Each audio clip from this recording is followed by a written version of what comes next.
தமிழ் தேசிய இனத்தின் ஒற்றை நம்பிக்கை அண்ணன் செந்தமிழன் சீமான் அவர்கள் உங்களோடு.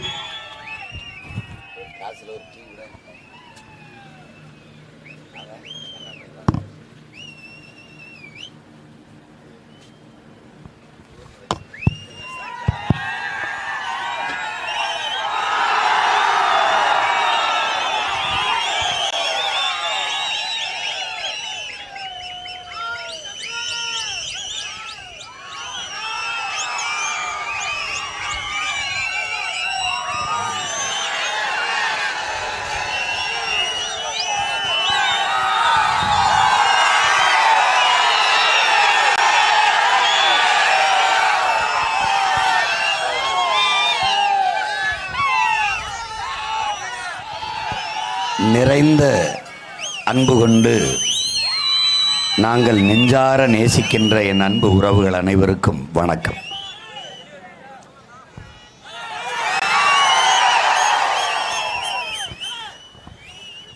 உங்கள் பிள்ளைகள் நாங்கள் இதை வழக்கமான ஒரு தேர்தல் களமாக பார்க்காமல் ஒரு மாறுதலுக்கான ஒரு புரட்சிகர அரசியல் போர்க்களமாக பார்க்கிறோம்.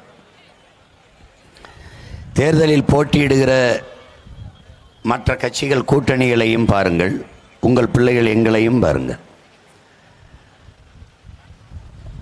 பெருத்த பணம், வலிமைமிக்க அதிகார கட்டமைப்பு, அவர்கள் சொன்னால் கேட்கிற அதிகாரங்கள், ஊடகங்கள்.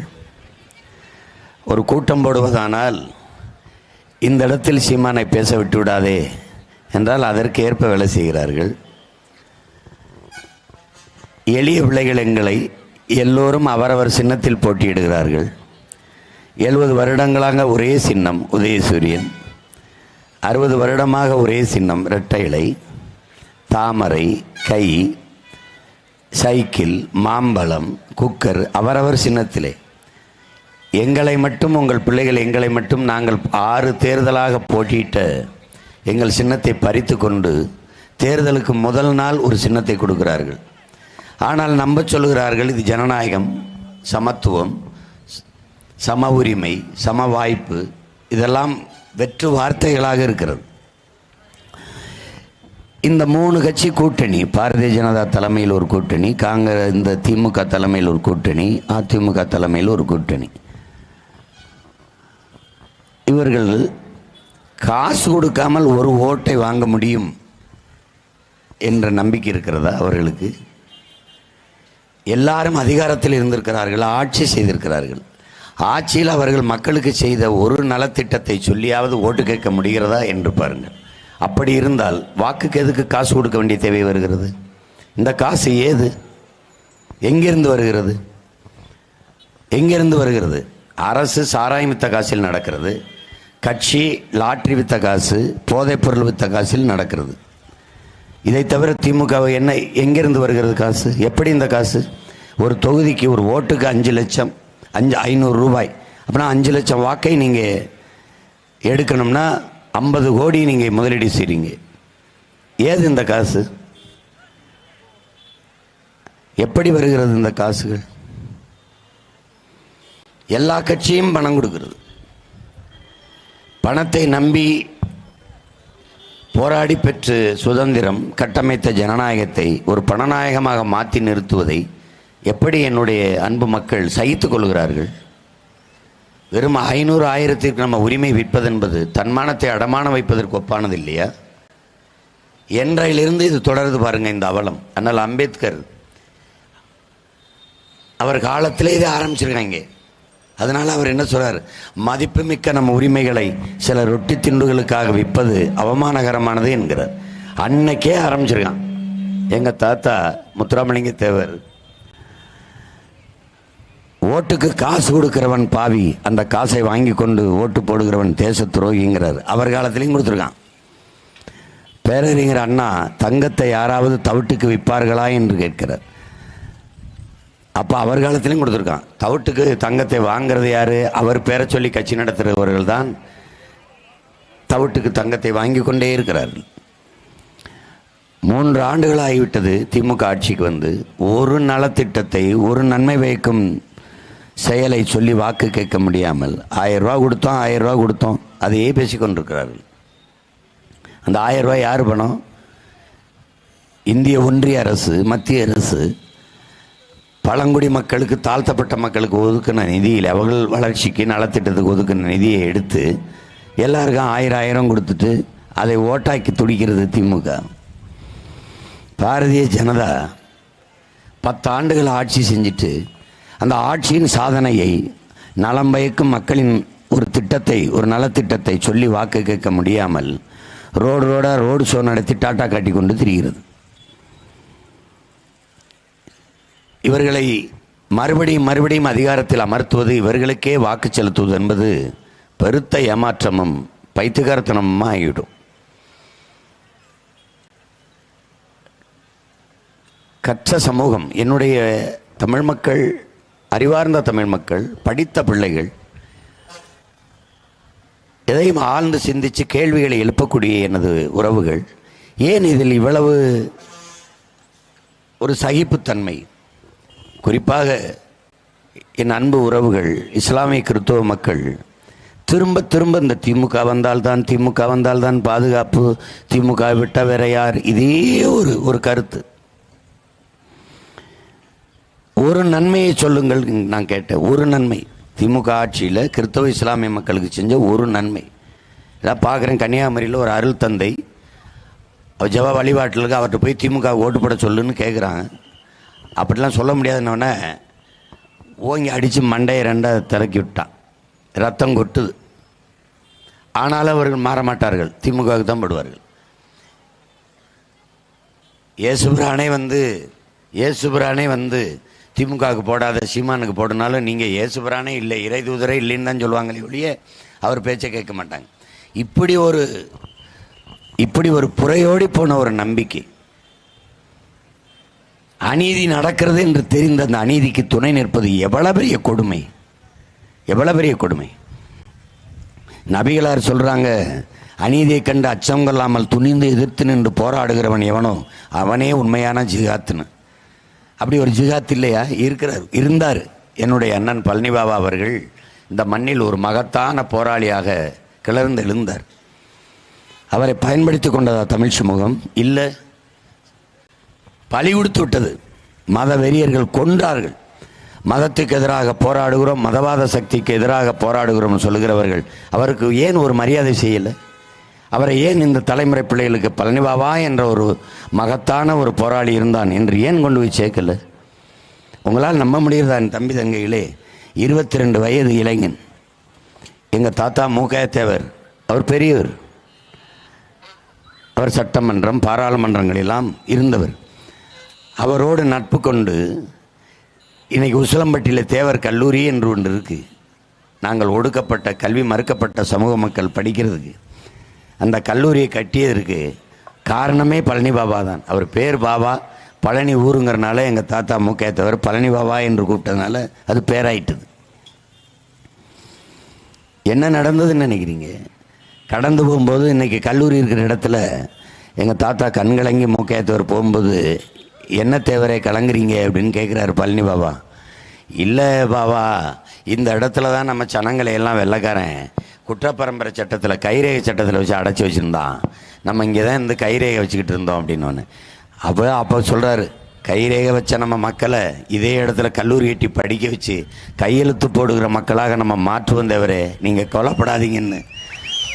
22 வயசு இளைஞன், 22 வயசு சிறுவன் வீட்டுக்கு போய் தன்னுடைய சொந்த சொத்தில் நிலத்தை விற்றுட்டு 5 லட்சம் ரூபாயை கொண்டாந்து தாத்தா கையில் கொடுத்து கல்லூரி கட்டி படிக்க வைப்போம், வாங்க கட்டுங்க என்று சொன்ன பழனி பாபாவை ஏன் என் தலைமுறைக்கு கடத்தலை? என் தம்பி தங்கைக்கு ஏன் சொல்லிக் கொடுக்கல? காகிதம் இல்லத்துங்கிற என் தாத்தாவை ஏன் நீங்கள் யாருமே பேச மறுக்கிறீங்க? ஏன் மறுக்கிறீங்க? இந்தியாவின் ஆட்சி மொழியாக தமிழ்தான் இருக்க வேண்டும் என்று வாதிட்ட பெருந்தகையை ஏன் மறைக்கிறீங்க? அதை பற்றி பேச ஏன் மறுக்கிறீங்க? எங்கள் அண்ணனை பற்றி ஏன் மறுக்கிறாங்க? பழனி பாபா பற்றி நான் சொல்கிறேன், மானமுள்ள ஒரு தமிழன் திமுகவுக்கு ஓட்டு போடுவானாடான்னு கேட்டார். திமுகவோடவே நீங்கள் கூட்டணி வச்சுருக்கிறதுனால அவரை பேசுனா சீட்டு கொடுக்க மாட்டார் ஸ்டாலின் நினச்சி நீங்கள் பேச மறுக்கிறீங்க. இப்போ மட்டும் கொடுத்துட்டாரா உங்களுக்கு?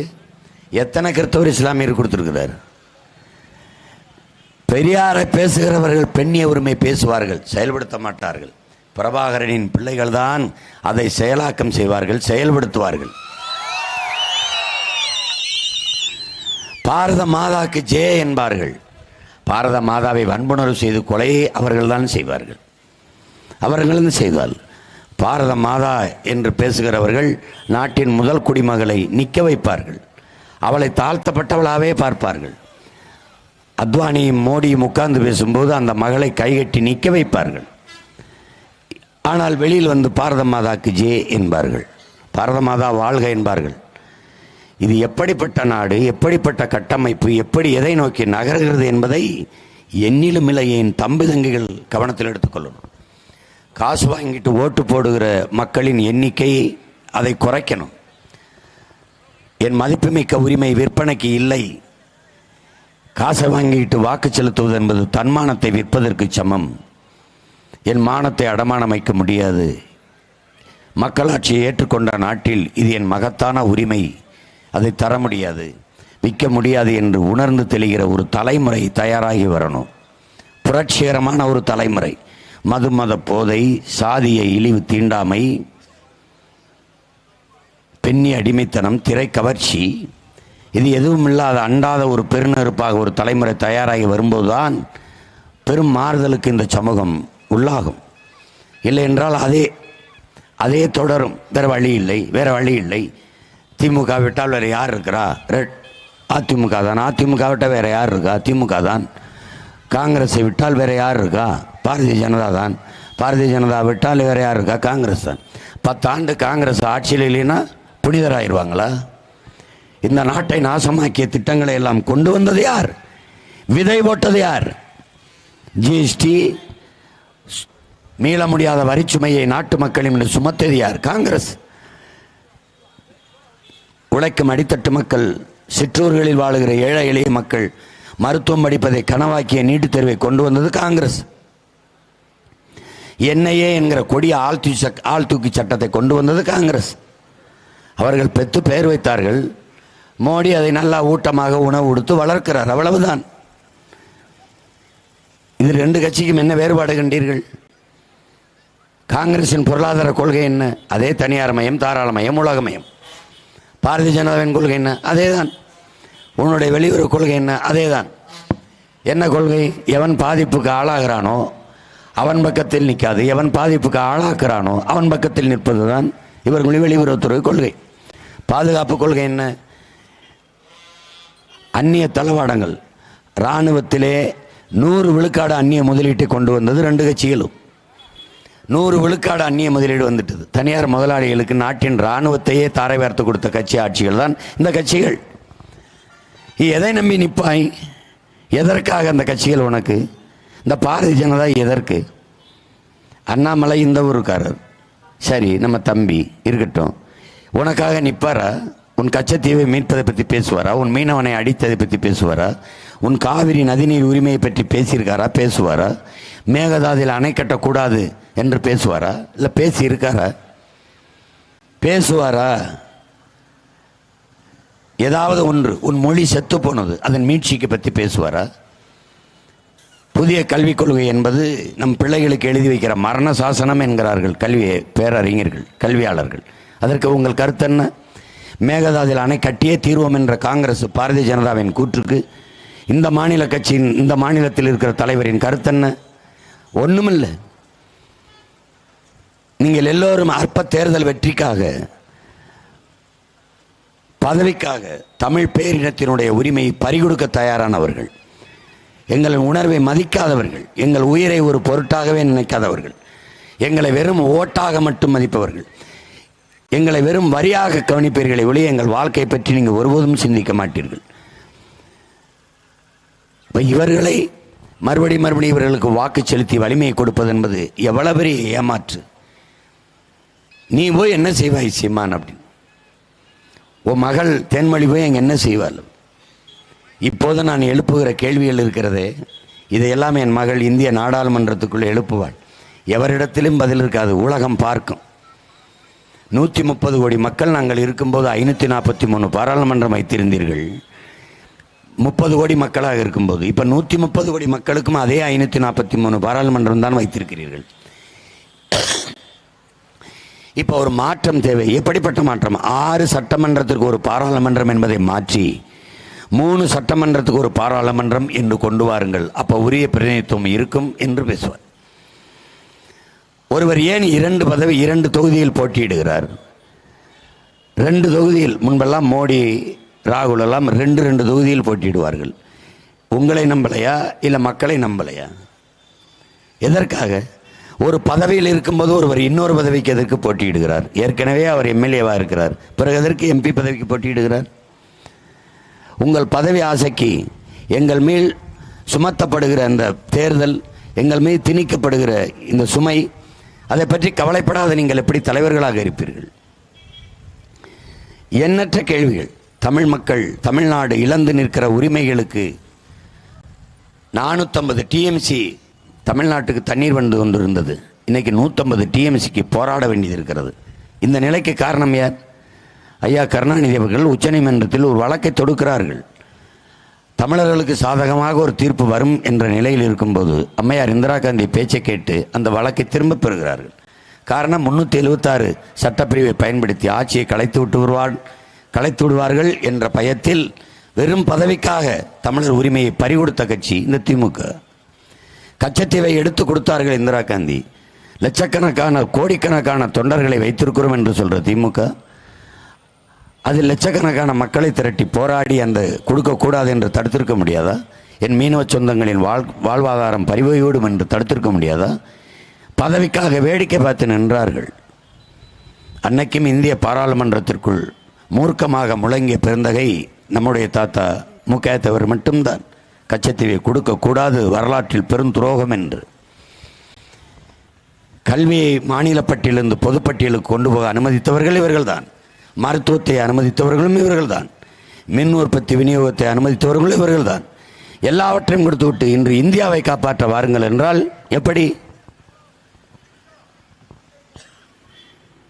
யோசித்து பாருங்கள். என்னையும் என் மகளையும் பாருங்கள், தேர்தலில் போட்டியிடுகிற மற்றவர்களை பாருங்கள். எவ்வளவு பெரிய செல்வந்தர்கள்! எதற்கு அவர்களுக்கு பதவி? பணத்தை பாதுகாக்க, சொத்தை பாதுகாக்க. வேற எதற்கு பயன்படும்? எதற்கு பயன்படும்? எளிய மக்களிலிருந்து, மக்களின் வறுமை ஏழ்மையிலிருந்து வெளியிலே வருகிற பிள்ளைகள் தான் அதை ஒழிக்க பாடுபடுவார்கள். பெருத்த செல்வந்தர்கள் தான் தேர்தலில் வெற்றி பெற முடியும் என்றால் பணநாயகம் இருக்கும்.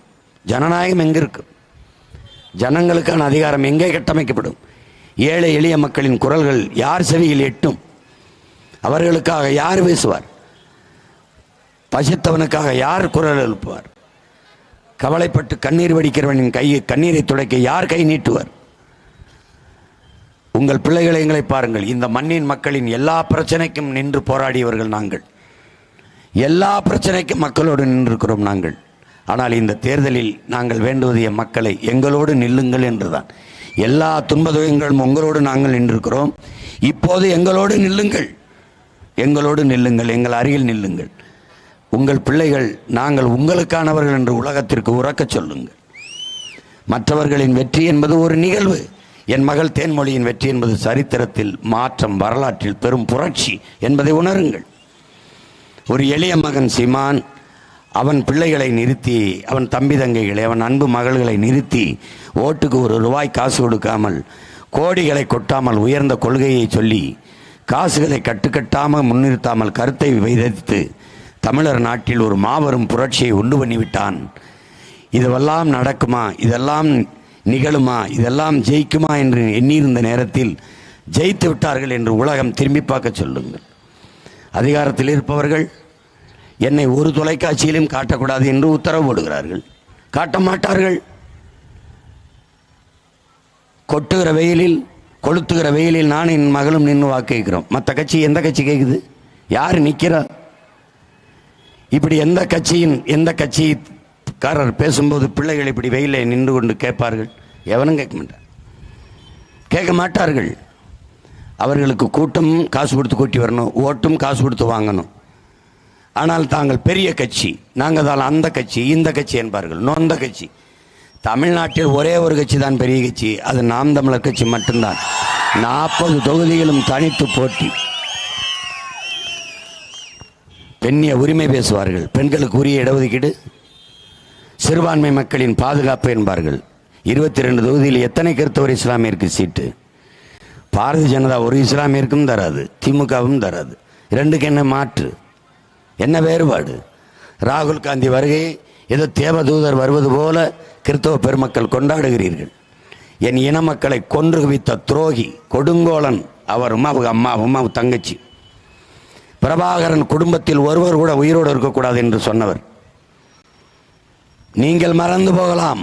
மான தமிழ் மக்கள், நல்ல தமிழ் தகப்பனுக்கும் தமிழ் தாய்க்கும் பிறந்தவர்கள், மான தமிழச்சி மார்லே பால் குடித்து வளர்ந்த பிள்ளைகள், தன்மானமும் இனமானமும் உயிரென்று வாழ்கிற பிள்ளைகள் எப்படி மறந்து கடந்து போக முடியும்? எதற்காக காங்கிரஸுக்கு மறுபடியும் அதிகாரம்? கச்சத்தீவில் தண்ணி விட்டு தருமா? கச்சத்தீவை மீட்டு தருமா? காவிரியில் தண்ணி விட்டு தருமா? முல்லை பெரியாற்றில் தண்ணி விட்டு தருமா? ஏன் இங்கு ஓடி வருகிறார்கள்? அவர் சொந்த தொகுதி அமைதி எங்கு?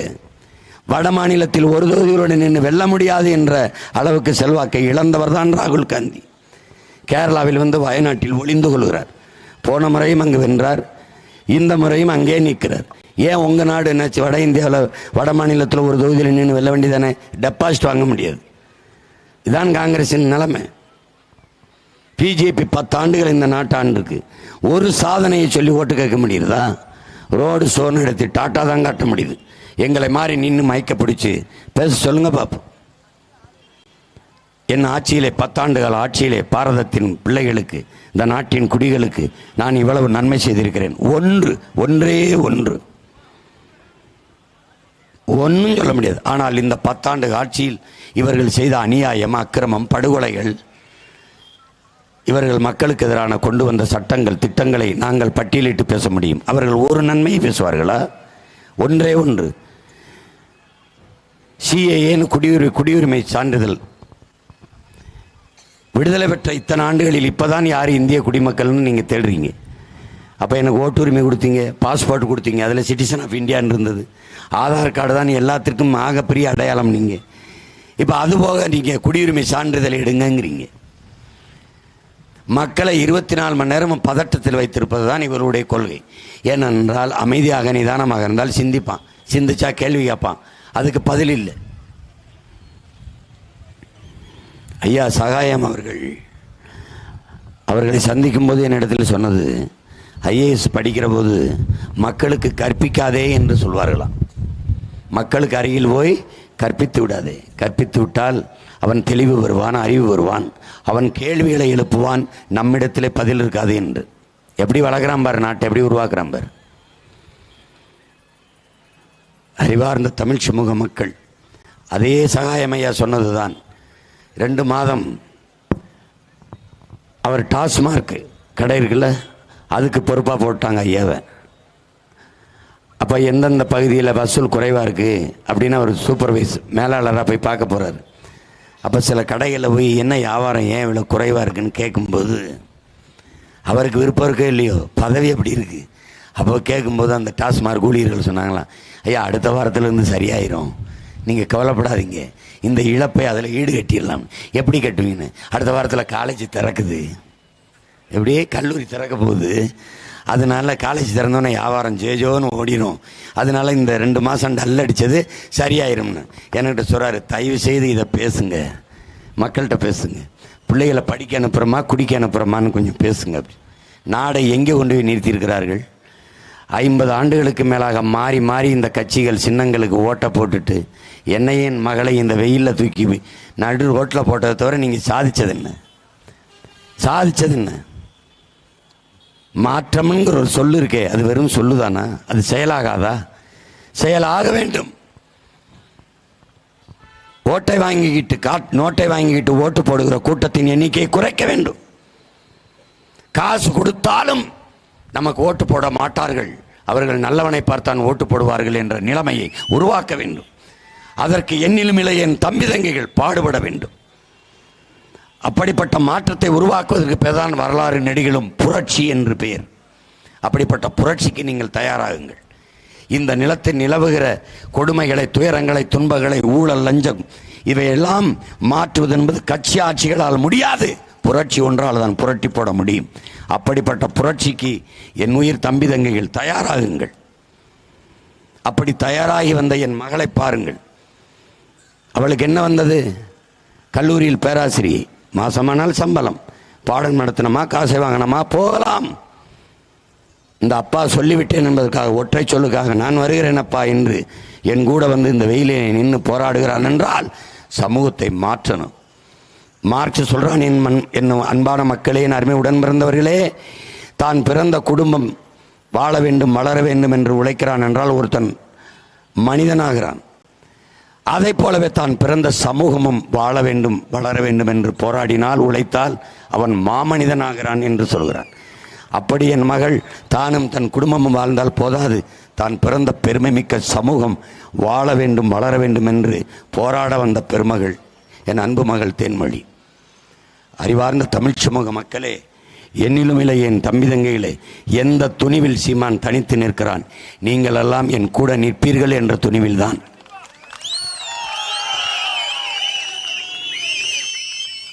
உங்கள் பிள்ளைகள் எங்களை நேசிப்பீர்கள் என்ற நம்பிக்கையில்தான், பேரன்பு கொண்டு எங்கள் கைகளை பற்றி கொள்வீர்கள் என்ற நம்பிக்கையில்தான். உங்களுக்காக நாங்கள் வயிற்று வழியில் பிறந்த பிள்ளைகள் இல்லை, என் இனம் தூக்கி சுமந்த வழியில் பிறந்தவர்கள். நாங்கள் என் இனம் செத்து குவிந்து கிடந்த பிண குவியலுக்கிடையிலே பிரசவிக்கப்பட்டவர்கள், தாலாட்டில் வளர்ந்தவர்கள் அல்ல. என் இனம் கத்தி கதறிய ஒப்பாரி ஓலத்தை கேட்டு வளர்ந்தவர்கள். நாங்கள் கண்ணீரிலும் இரத்தத்திலும் கருக்கொண்டு உருவான பிள்ளைகள். எங்களை பாருங்கள், எங்களை பாருங்கள். எனக்கு என்ன படம் எடுத்து நடித்து சம்பாரிச்சுட்டு போக முடியாதா? அது வருமானம். இந்த வேலை என் இனமானம். எது பெரிது? வருமானத்தை விட என் இனமானம்தான் பெரிது என்பதால் தான் இந்த பணியை நாங்கள் செய்கிறோம். இதை யார் எங்களுக்கு செய்ய வைத்தது? வரலாறு எங்களுக்கு கையளித்தது, காலம் கட்டளையிட்டது. இதை செய்யடா மகனே, இல்லை என்றால் உன் மொழி செத்து போகும், உன் இனம் செத்து போகும், உன் வளம் களவு போகும், உன் நீர் உறிஞ்சி விற்கப்படும், உன் காடுகள் அழிக்கப்படும், உன் பிள்ளைகளின் எதிர்காலம் பாழாகி போகும். அதனால் வருங்கால தலைமுறை பிள்ளைகளின் எதிர்காலத்தை கவனத்தில் கொண்டு இந்த நிலத்தில் இங்கே நிற்கிறோம். நானும் என் மகளும் கையேந்தி நிற்பது உங்கள் வாக்கை கேட்டல்ல, வருங்கால தலைமுறை தம்பி தங்கைகளின் வாழ்க்கையை கேட்டு என்பதை எண்ணரும் பெற்றோர்கள் நினைவில் வைத்து கொண்டு எங்களுக்கு வாக்கு செலுத்துங்கள்.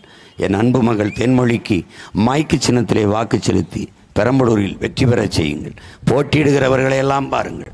என் மகள் யாரோடு மோதுகிறாள் என்று பாருங்கள். செல்வந்தர்கள், அதிகார செருக்கிலே இருப்பவர்கள், எளிய மகள் மோதுகிறாள். ஒரே ஒரு பெண் மகள். அவள் பெண் என்று பார்க்காதே, வீர புலி மறவள், அங்கையர் கண்ணியின் அடுத்த உருவம் அவள். இலங்கை இராணுவம் கடற்படை கட்டமைப்பு வலுவாக கட்டமைத்து வைத்திருந்தது.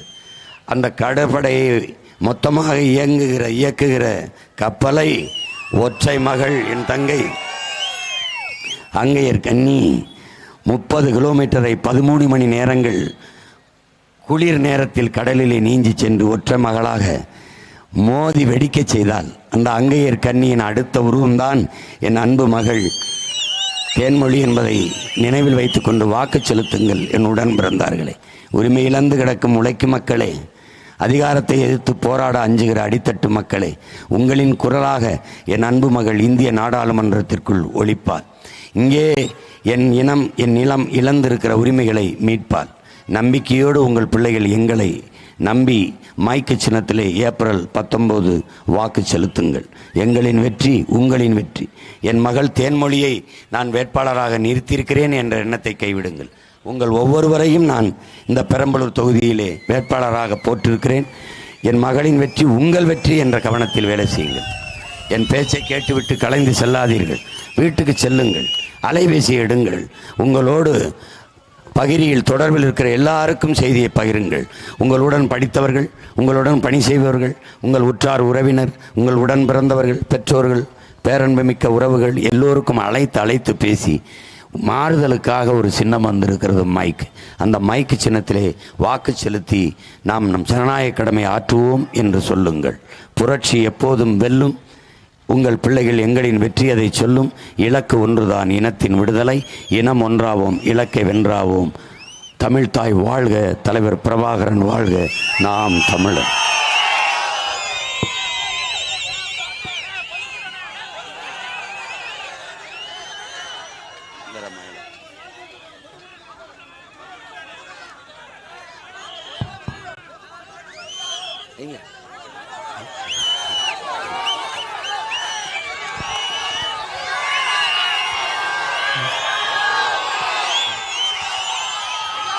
சரி பார்ப்போம், சரி பார்ப்போம். மீட்டு மீட்டு மீட்டு.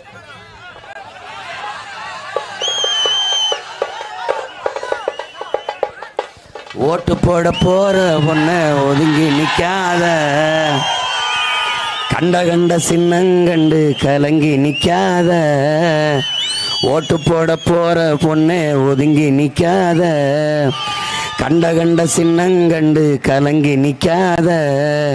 உழைக்கும் மக்கள் சின்னம் இந்த ஒளி வாங்கி சின்னம், ஏ உழைக்கும் மக்கள் சின்னம் இந்த ஒளி வாங்கி சின்னம். நாளோறும் பாடுபட்டோம் ஆனாலும் துன்பப்பட்டோம், யாராருக்கும் ஓட்ட போட்டோம் ஓட்டாண்டி ஆகி புட்டோம். இந்த நிலம் மாற நான் வேற என்ன கூற, இந்த நிலம் மாற நான் வேற என்ன கூற. ஓட்டு போட போற பொண்ணு ஒதுங்கி நிக்காத, கண்ட கண்ட சின்னங்கண்டு கலங்கி நிக்காத. உழைக்கும் மக்கள் சின்னம் இந்த ஒளி வாங்கி சின்னம், உழைக்கும் மக்கள் சின்னம் இந்த ஒளி வாங்கி சின்னம். எண்ணத்தில் இனத்தின் வழிதாங்கி நிற்கிற உங்கள் பிள்ளைகள் சின்னத்தில் இந்த ஒளி வாங்கி ஏந்தி வருகிறோம்.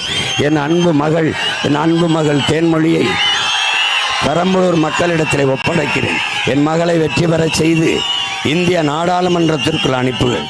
ஒரு புரட்சிக்காரி முற்போக்கு சிந்தனை கொண்ட என் மகளை இந்திய நாடாளுமன்றத்திற்குள் அனுப்பி தமிழ் பேரின மக்கள் எளிய மகளை வெற்றி பெற செய்து நாடாளுமன்றத்திற்குள் அனுப்பினார்கள் என்ற வரலாற்று பெருமையை தேடுங்கள். வங்கத்திலிருந்து சென்ற சிங்கப்பெண் மகுவா மைத்திரி எப்படி முழங்கினாலோ அப்படி இந்திய பாராளுமன்றத்திற்குள் என் மகள் முழங்குவாள். என் அன்பு மக்களே, எளிய மக்கள் எங்களை கைவிட்டு விடாது எங்களுக்கு வலிமை தரும் வாய்ப்பாக வரலாறு உங்களுக்கு தந்திருக்கிறது. உங்கள் வாக்கை மைக்கு சின்னத்தில் செலுத்தி என் மகளை வெற்றி பெற செய்யுங்கள். புரட்சி எப்போதும் வெல்லும், நம் வெற்றியதை சொல்லும். நன்றி, வணக்கம்.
Thank you.